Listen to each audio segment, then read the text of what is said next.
बिस्मिल्लाहिर्रहमानिर्रहीम। अस्सलाम वालेकुम दोस्तों, कैसे हो? उम्मीद करता हूँ सब ठीक ठाक होंगे।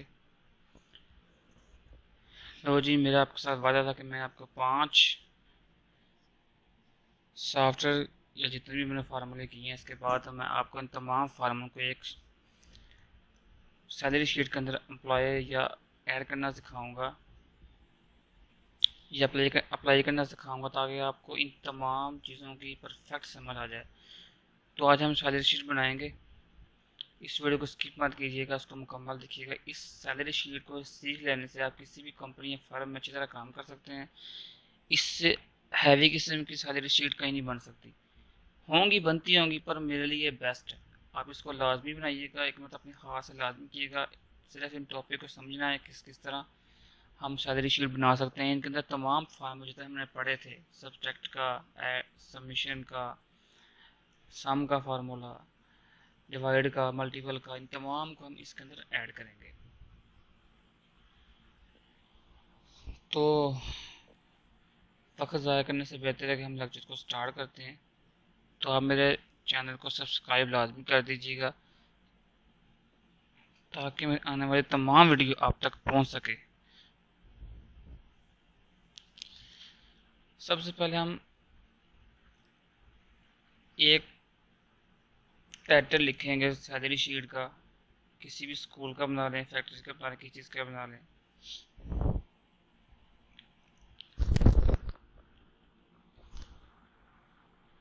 तो सबसे पहले हम लिखेंगे सीरियल नंबर, नेम, डेजिग्नेशन। यहाँ पर हम लिखेंगे अकाउंट नंबर,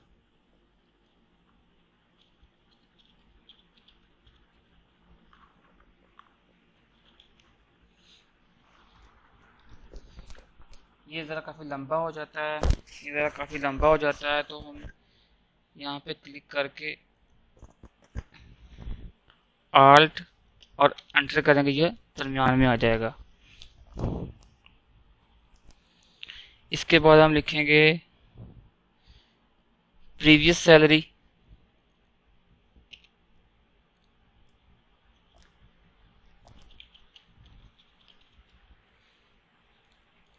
यहाँ पे हम लिखेंगे बेसिक सैलरी।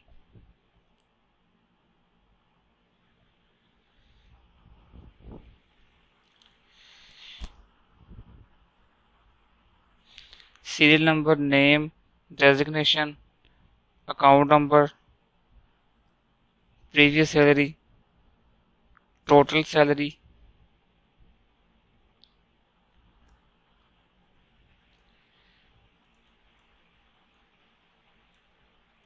इस बेसिक को हम थोड़ा सा पीछे कर लेते हैं, ताकि हम जब इसको करेंगे तो अच्छी तरह समझ आ जाएगी हम लोग को। इसको हम डिलीट कर देंगे।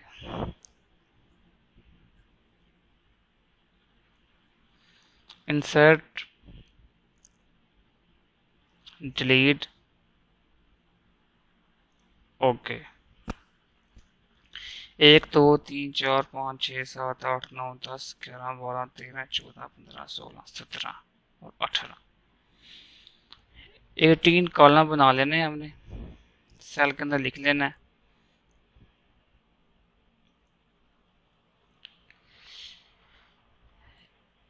इन तमाम को हम इस तरह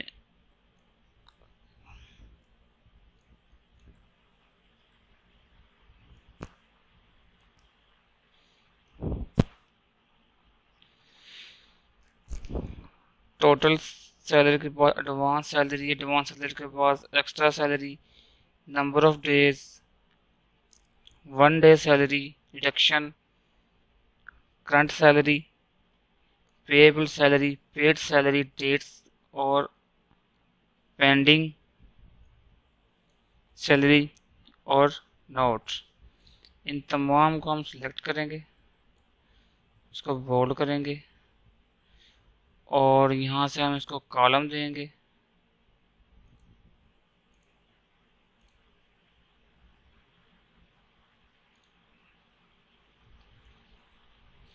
और इसको हम सेंट्रलाइज कर देंगे। अगर आप मज़ीद इसको बनाना चाहते हैं, यहाँ से आप बढ़ा देंगे, अब और यहाँ से छोटे रखेंगे। अगर इनको आप लोगों को छोटा करना हो तो यहाँ पर क्लिक करके ऑल्ट एंटर।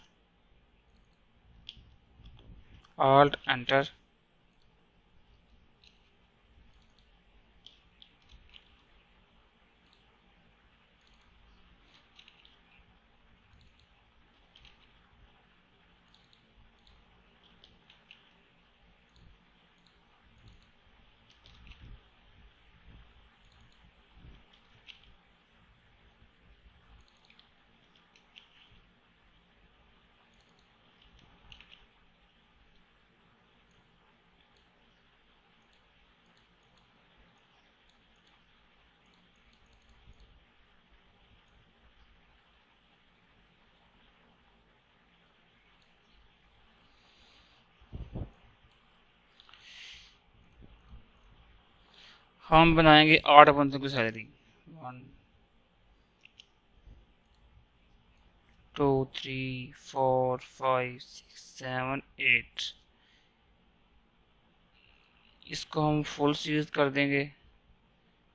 यहाँ पे हम नाम लिखेंगे,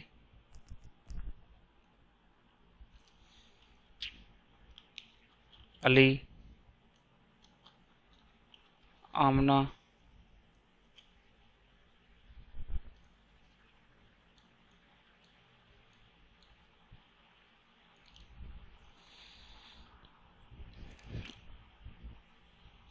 एहसन, आमर, उस्मान, अब्दुल्ला, मुस्तफ़ा,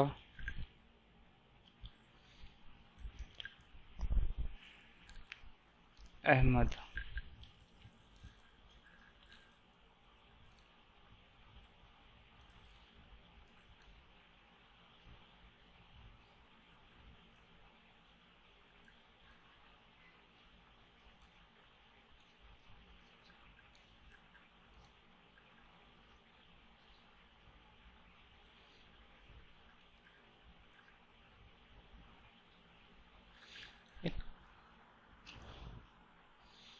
काफ़ी लंबा ये बन जाती है इसकी सैलरी शीट। तो हम इसको ज़रा जूम करके करेंगे ताकि आपको समझ आती रहे।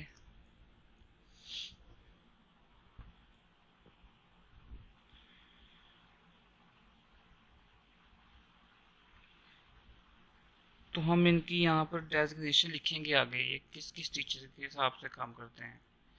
ये उर्दू के हैं, ये इंग्लिश की टीचर है,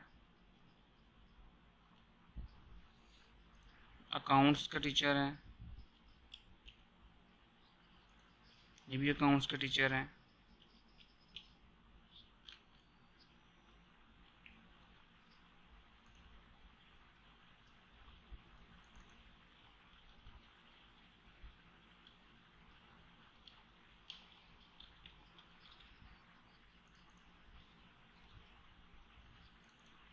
साइंस के टीचर हैं, कंप्यूटर, टैक्स, बायो।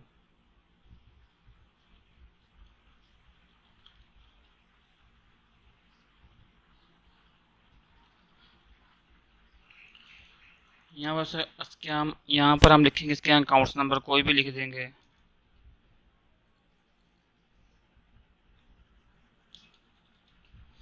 और इन तमाम को नीचे कर देंगे।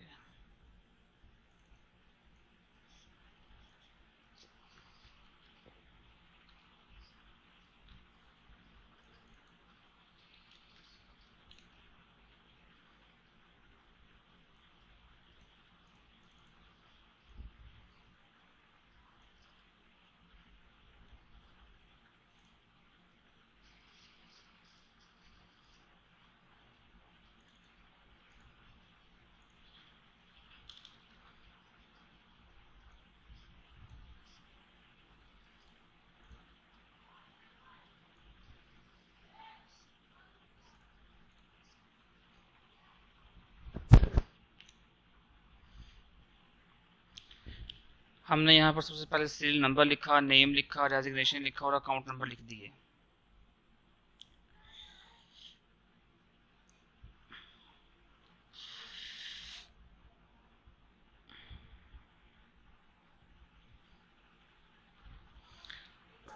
तो यहाँ पर हम प्रीवियस सैलरी नहीं लिखेंगे, सबसे पहले लिखेंगे बेसिक सैलरी। अब यहाँ पर लिखेंगे, इसको मैं हाईलाइट कर देता हूँ, इसको हम लिखेंगे बेसिक सैलरी। इसकी सैलरी है 20,000 रुपये, इसकी 19,000 रुपये, इसकी 18,000 रुपये,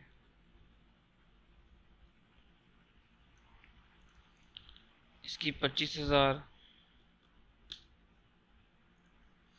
इसकी 30,000, इसकी भी 30,000, 45,000, इसकी 40,000।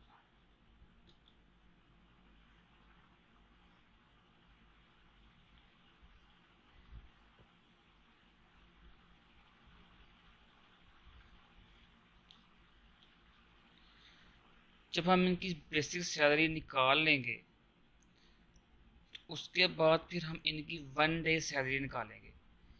प्रीवियस सैलरी इसलिए लिख रहे क्योंकि जब हम क्योंकि क्या पता इनकी पिछले माह की कितनी सैलरी अभी पड़ी हो, तो वो पिछली जो प्रीवियस सैलरी है वो हम टोटल सैलरी में पिछले माह की भी ऐड करके इनकी टोटल सैलरी बनेगी। कुछ ऐसे टीचर्स होते हैं जिनकी हम प्रीवियस सैलरी कुछ अदा नहीं करते, आधी अदा करते हैं या कुछ पैसे रह जाते हैं देने के लिए, तो इतनी टोटल पे है बेसिक सैलरी इनकी हमें लिख दी है। अब हम इनकी नंबर ऑफ डे की जो हिसाब से 1 डे की सैलरी है उसको निकालेंगे, तो वो 30 दिन में निकलती है।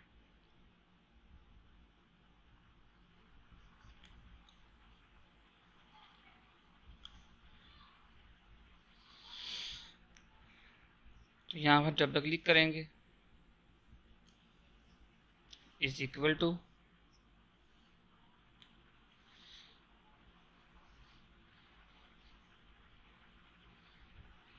ये बिल्कुल वैसे ही लिखेंगे जैसे हम पिछली क्लास में डिवाइड का फार्मूला बनाया था।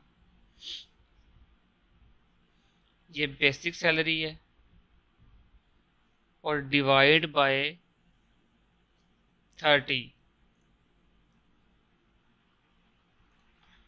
और हम इसे ऐसे ड्रैग कर देंगे।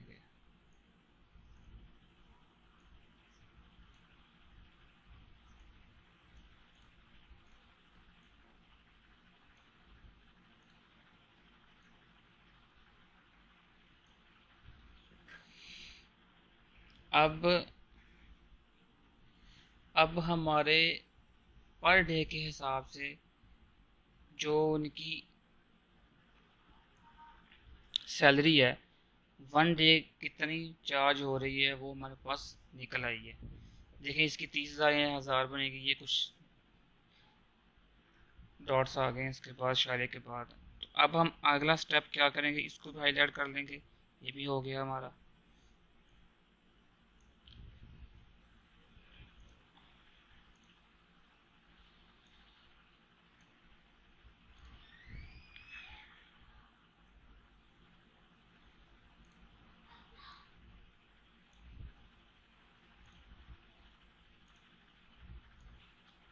बोल्ड कर देंगे ताकि ये नजर आए कि हम कौन कौन सा स्टेप कर चुके हैं।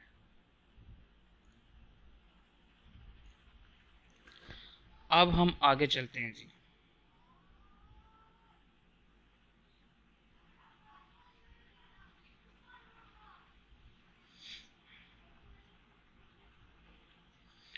अब हम इसकी टोटल सैलरी बनाएंगे।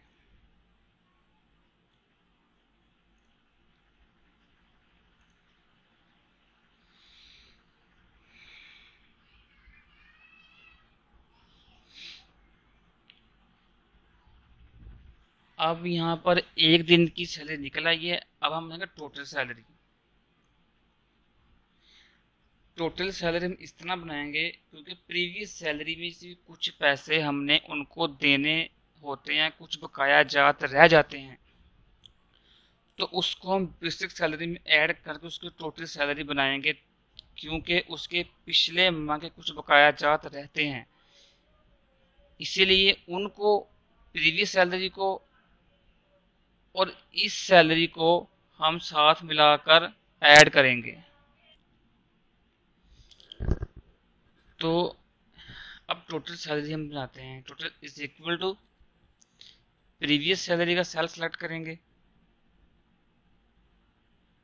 और प्लस करेंगे बेसिक सैलरी और एंटर कर देंगे और इसको हम ड्रैग कर देंगे।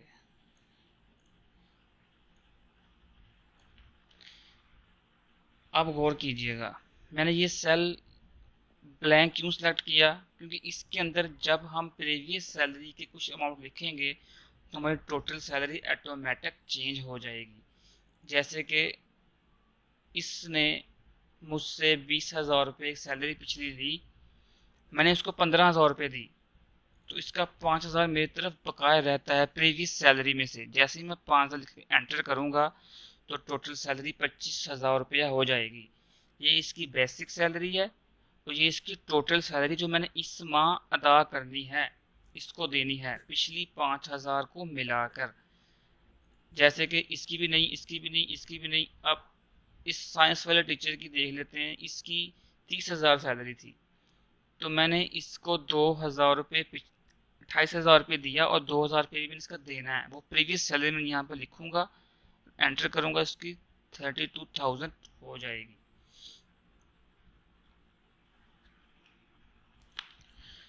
तो ये मैंने सिर्फ आपको समझाने के लिए अभी बताया है। अभी हम इस टॉपिक की तरफ दोबारा आएंगे, इसको मैं रेज कर देता हूँ।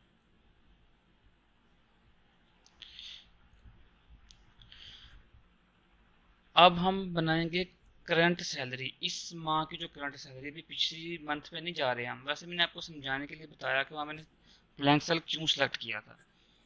अभी हम जा रहे हैं करंट सैलरी के ऊपर। तो बेसिक सैलरी और वन डे सैलरी के बाद टोटल सैलरी मालूम की, और अब हम करेंगे करंट सैलरी मालूम कि इस माह की उसकी कितनी सैलरी है। तो इसको ज़रा गौर से समझिएगा। प्रीवियस सैलरी में बाद में, वो वैसे ही मैंने आपको समझाने के लिए समझाया था, वो मैंने ब्लैंक क्यों सेलेक्ट किया था। Number of days is equal to number of days, कितने दिन इस बंदे ने मेरी कंपनी में काम किया, multiply one day. Per day कितनी सैलरी उसको मिल, पर डे है, पर डे के हिसाब से, और माइनस करेंगे एडवांस सैलरी और एंटर कर देंगे। अब गौर से देखिएगा कि इसने मेरे पास काम किया है 29 डेज। ठीक है, जैसे ही मैं एंटर करूंगा तो उसकी सैलरी इतनी मेरे पास बन के आ गई है, 19,333 रुपये इसने, मैंने इसको देने हैं। एक दिन छुट्टी की है इसने, तो इसने मुझसे 3,000 रुपये एडवांस में लिया था। जैसे ही मैं इसको 3,000 रुपये यहाँ लिखूंगा और एंटर करूंगा तो इसकी सैलरी में से 3,000 रुपये डिडक्ट हो जाएंगे, तो उसकी करंट सैलरी 16,333 रुपये मेरे सामने है। इसलिए मैंने नंबर ऑफ डेज को इससे डिवाइड किया, इसकी टोटल करंट सैलरी निकल आई, और एडवांस सैलरी जो उसने मुझसे ले ली थी इस मंथ के स्टार्ट से ही, उसको माइनस किया, तो इसकी करंट सैलरी 16,333 रुपये बन गई। जैसे कि इसने 25 दिन काम किया, तो इसको हम ऐसे सारे में से कर लेंगे। इसने 25 दिन काम किया तो इसकी 25,000 रुपये सैलरी बन गई। इसने पूरे 30 दिन काम किया तो इसकी 30,000 सैलरी बन गई। अब इसने मुझसे 1,000 एडवांस लिया हुआ था, जैसे एंटर करूंगा इसकी 24,000 रह जाएगी। इसने पूरे मंथ मुझसे काम किया, इसकी 30,000 रुपये पूरी बनती है, पर इसने मुझसे 2,000 रुपये पहले एडवांस ले लिया था इस महीने के स्टार्ट में। तो यहाँ पर मैं 2000 पे लिखूंगा, एंटर करूंगा तो इसकी 28,000 रह जाएगी। इसी तरह हम एडवांस सैलरी में से करंट सैलरी मालूम कर सकते हैं। जिस सबसे पहले हमने बेसिक सैलरी मालूम की, उसके बाद हमने इसकी 1 डे सैलरी मालूम की, 30 दिन के से मल्टीप्लाई किया, और उसके बाद टोटल सैलरी मालूम की। टोटल सैलरी में प्रीवियस सैलरी को ऐड कर देंगे, और उसके बाद इसकी करंट सैलरी में से वन जितने दिन उसने काम किया और पर डे जितनी उसकी कास्ट पड़ रही है वो मल्टीप्लाई करेंगे। उसकी जितनी तनख्वाह बनती है उस दिन की, 29 दिन की, 28 दिन की, 25 दिन की, वो मेरे सामने आ जाएगी। अगर उसने एडवांस नहीं लिया तो उसकी पूरी पे उसको मिल जाएगी। अगर उसने मुझसे कुछ एडवांस लिया है तो उसको एडवांस से माइनस कर देंगे, 3,000, 20,000, जो जितना भी लिया हो, तो वो उसकी करंट सैलरी से डिडक्ट हो जाएगा। उसकी टोटल सैलरी बन के मेरे सामने इस करंट वाले सेल में आ जाएगी। क्योंकि इन्होंने पूरे 30 दिन काम किया है तो इनकी पूरी पूरी पे ही इनको मिलेगी।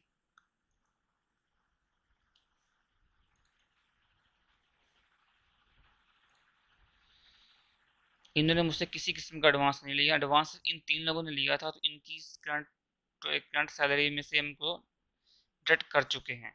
ये भी हमने मालूम कर लिया और ये भी हमने मालूम कर लिया। चलते हैं अगले टॉपिक की तरफ।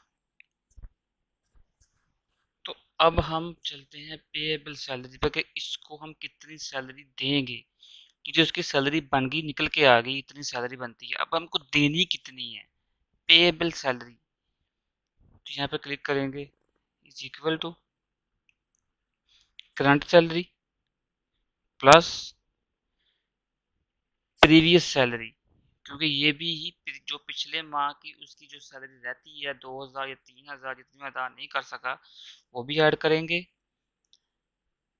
और उसके बाद एक्स्ट्रा सैलरी, मिसाल के तौर पर कि इसने एक पीरियड एक्स्ट्रा पढ़ाया तो उसको हम भी ऐड करेंगे, प्लस एक्स्ट्रा सैलरी, और एंटर कर देंगे। और इन तमाम को हम ड्रैग करके नीचे ले आएंगे। अब जरा गौर कीजिएगा, सैलरी वही है, अब इधर जो सैलरी है वो चेंज हो जाएगी। किस तरह? इन्होंने एक्स्ट्रा पीरियड पढ़ाया,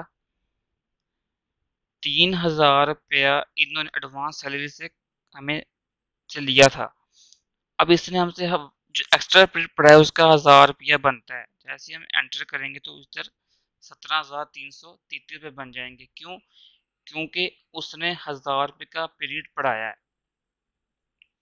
तो इधर इसने 500 का पढ़ाया है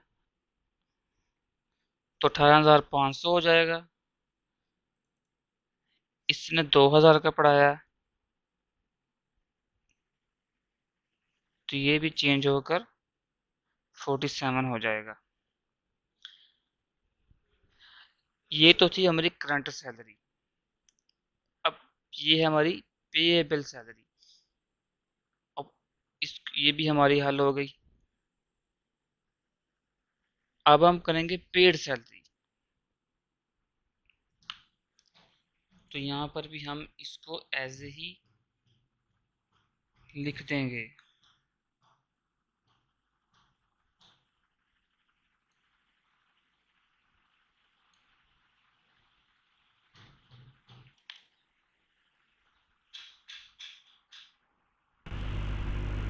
तो पेएबल सैलरी के बाद हम पेड सैलरी लिखेंगे। ये मैंने पहले लिखी हुई थी, इधर मैं पेस्ट कर दूंगा इनको।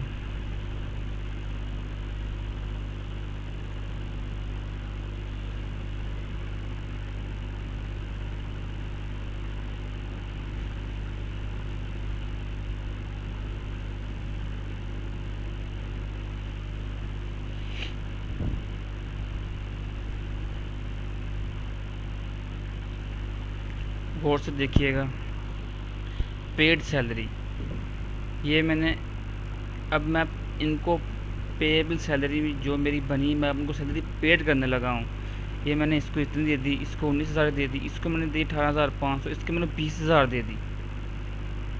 25,000 देनी थी, मैंने इसको 20,000 दे दी। इसको मैंने 24,000 दे दी। 26,000 में से इसको मैंने 25 दे दी। इसको मैंने 47, को मैंने 35 दे दी। तो डेट लिख दी जिस उस माह के एंड की, जिस तरह मैंने सबको सैलरी दी। अब इधर आ गया पेंडिंग सैलरी। तो इधर मैंने पेंडिंग सैलरी को कैसे मालूम करना है, तो इस पर क्लिक करेंगे, इस इक्वल टू लिखेंगे, पेएबल सैलरी में से पेड सैलरी निकाल देंगे और एंटर कर देंगे।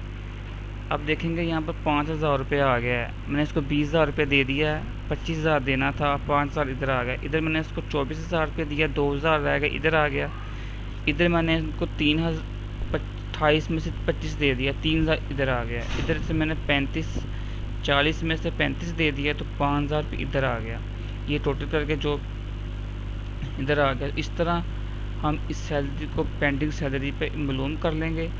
और ये इधर लिखेंगे नोट में क्लियर है, ये भी क्लियर, ये भी क्लियर, ये पेंडिंग, ये भी पेंडिंग पे है।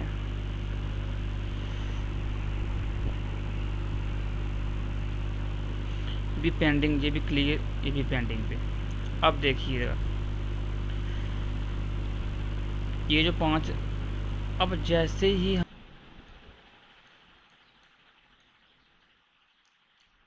अब देखिए हमने यहाँ पर प्रीवियस सैलरी क्यों नहीं लिखा, क्योंकि यहाँ पर हमने प्रीवियस सैलरी ऐड की हुई थी। ये E9, ये E और ये 19, E19, ये इस सैलरी के हिसाब से प्रीवियस सैलरी ऐड की हुई है हमने। अब यहाँ पर जैसे मिसाल के तौर पर यहाँ पर मैं प्रीवियस सैलरी लिख देता हूँ 2,000 रहती है, तो ये पिछले माह की है, तो यहाँ पर 26 हो गया है, क्योंकि पिछले माह की भी 2,000 रुपये इसकी रहती थी, इसलिए 26 हो गया। और इसको हमने 24 पे किया है, और इधर 2,000 फिर पेंडिंग रह गया इस मंथ का, जो हम अब इसे अगले मंथ में अदा करेंगे। मैं उम्मीद करता हूँ आपके मेरी सैलरी शीट की कुछ समझ आ गई होगी। नहीं समझ आए तो मुझे व्हाट्सएप पर रब्ता कीजिएगा, मैं आपको दोबारा किसी और सैलरी शीट के साथ हाजिर होंगे। पर मेरी उम्मीद से ये सबसे बेस्ट सैलरी शीट है, इसके अंदर एडवांस सैलरी से लेकर प्रीवियस सैलरी से लेकर डिडक्शंस, वन डे डिडक्शन से लेकर पर मंथ के हिसाब से पेड सैलरी से लेकर पेबल्स, तमाम किसी का कंक्लूजन निकाल दिया गया है। एक मतलब फिर गो थ्रू करवा देता हूँ आपको मैं। ये मेरी बेसिक सैलरी थी, ये बनी टोटल सैलरी। और पहले हम वन डे सैलरी निकालेंगे, पर डे के हिसाब से कितने दिन काम किया। फिर करंट सैलरी निकालेंगे, कितनी हमारी सैलरी बनती है इनको ज़रब करने से और प्रीवियस सैलरी को ऐड करने से। फिर हम इधर पेएबल सैलरी, करंट सैलरी कितनी बनी और कितनी अदा करनी है, हमने कितनी अदा करनी है उसको लिखेंगे। फिर लिखेंगे पेड सैलरी, हमने कितनी सैलरी अदा कर दी है, किस डेट को अदा की है। और पेंडिंग सैलरी जब हम लिखेंगे तो करंट सैलरी में से पे पे सैलरी निकाल देंगे। इसलिए निकाल देंगे क्योंकि क्या पता हमने कुछ लोगों को अपनी रकम या पे पूरी ना दी हो, कितनी पेंडिंग रह गई है वो उधर पेंडिंग आ जाएगी, उधर क्लियर लिख देंगे। और प्रीवियस सैलरी जो है ये पिछले मंथ की, इस मंथ की नहीं लिखनी, इधर इधर जो पिछले मंथ का बकाया जाता रहता है उसको हम इधर लिखेंगे। जब हम इधर लिखेंगे तो वो हमारे पेड सैलरी में ऐड हो जाएगा, और जितनी जो पेंडिंग रह जाएगी वो हम अगली सैलरी शीट में इस जगह पर ही लिखेंगे। जितना भी हमारा ये पेंडिंग पड़ा हुआ है, ये जब अगली सैलरी शीट बनाएंगे तो इनको उठा के हम इधर लिख देंगे। जैसे ही आगे काम होता रहेगा तो ये खुद ब खुद ऐड होते रहेंगे और हमारी करंट सैलरी या पेड सैलरी बनती रहेगी।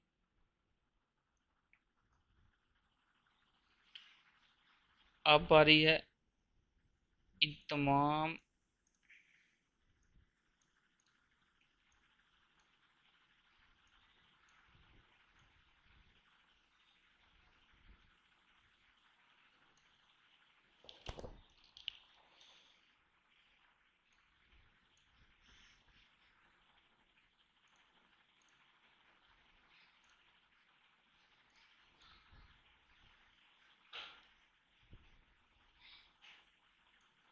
इन तमाम को हम बॉर्डर लगा देंगे।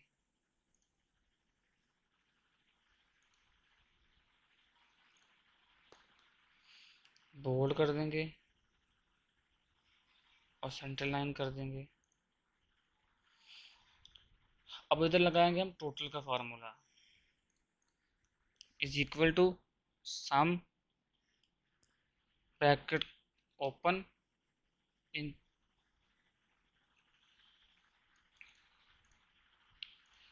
हमारे अकाउंट नंबर है इधर लिखने,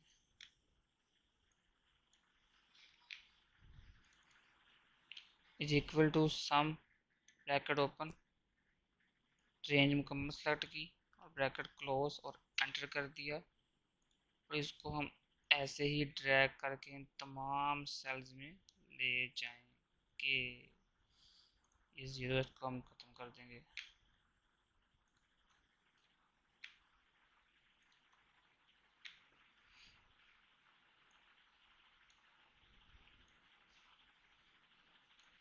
इसको हम मर्ज कर देंगे।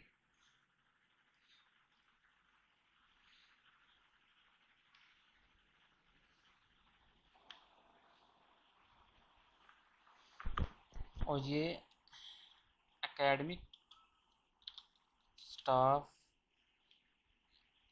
सैलरी सितंबर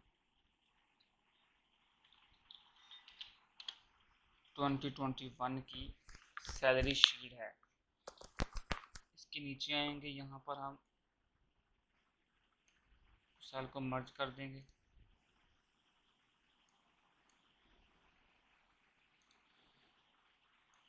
और सेल मर्ज कर देंगे।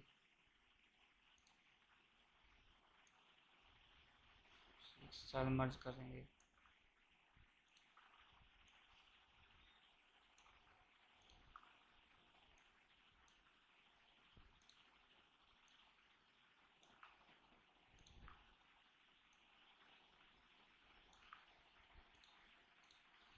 को हम सेंटर करेंगे। यहाँ पे लिखेंगे हम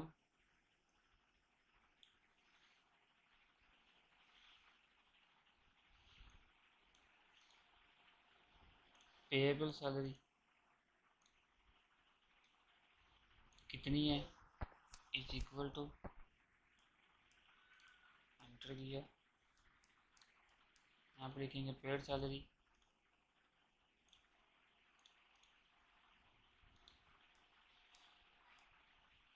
कितनी है, इज इक्वल टू, एंटर किया। ये पेंडिंग सैलरी।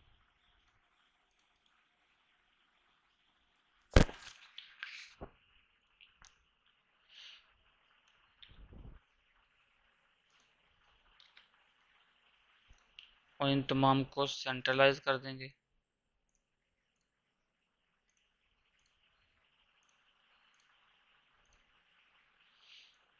इसको थोड़ा बोल्ड कर देंगे।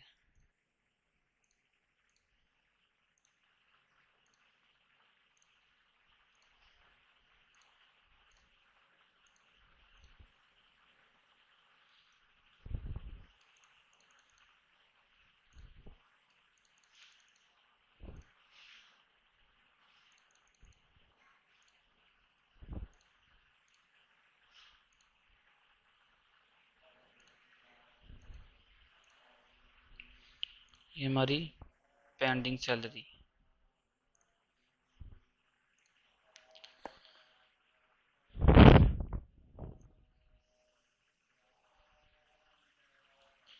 इसके नीचे हम इधर अपनी स्टैंप बना लेंगे।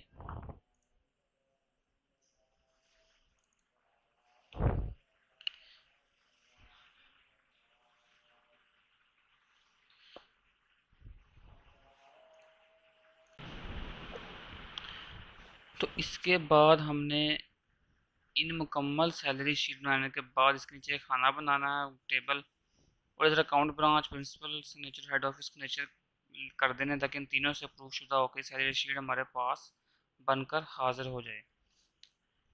जब हम जैसे ही नेक्स्ट मंथ आएगा, इधर सिर्फ मंथ चेंज करना है और इधर से सिर्फ इनकी ये टोटल सैलरी यही रहने देनी है, बेसिक सैलरी यही रहने देनी है। जो जो चेंजिंग हमारी हो रही है ये नंबर ऑफ डेज के हिसाब से, ये सारा फार्मूला लगे हुए हैं। सिर्फ हमने इनमें सिर्फ अगले मंथ की सैलरी की चेंजिंग करनी है, ये खुद ब खुद हमें हर चीज़ निकाल कर दे देगी। सिर्फ एक मरतबा बनानी है, उसके बाद ये पूरा साल इसी ही को आपने कंटिन्यू इस्तेमाल करना है। तो लिहाजा मेरी इस वीडियो को लाइक शेयर, इतनी मेहनत करके आपके साथ ये वीडियो शेयर करते हैं तो प्लीज़ आप इतना तो कर दीजिए कि मेरे चैनल को लाइक शेयर और सब्सक्राइब कर दीजिए, ताकि मेरी आने वाली वीडियो आप तक जल्दी पहुंच सके और मेरा ही फ़ायदा हो जाए और कुछ आपका ही फ़ायदा हो जाए। तो नील, अब मिलते हैं अगले लेक्चर में। अब हम एडवांस लेवल पर चलना शुरू हो चुके हैं। अब जैसे जैसे बढ़ते जाएंगे अब इस तरह की बड़ी बड़ी वीडियो और लेक्चर आएंगे। अब इसको अच्छी तरह एक मतलब प्रैक्टिस कीजिएगा। समझ नहीं आती पहली बार, आउट ऑफ कंट्रोल दिमाग हो जाएगा भाई। इसको अकेले अकेले सेल को रोक रोक के वीडियो को आस्ता आस्ता समझ के करते रहें, इंशाल्लाह आप ज़रूर कामयाब होंगे। तो मुझे दीजिए इजाज़त और दुआ में याद रखिएगा। अल्लाह हाफिज़।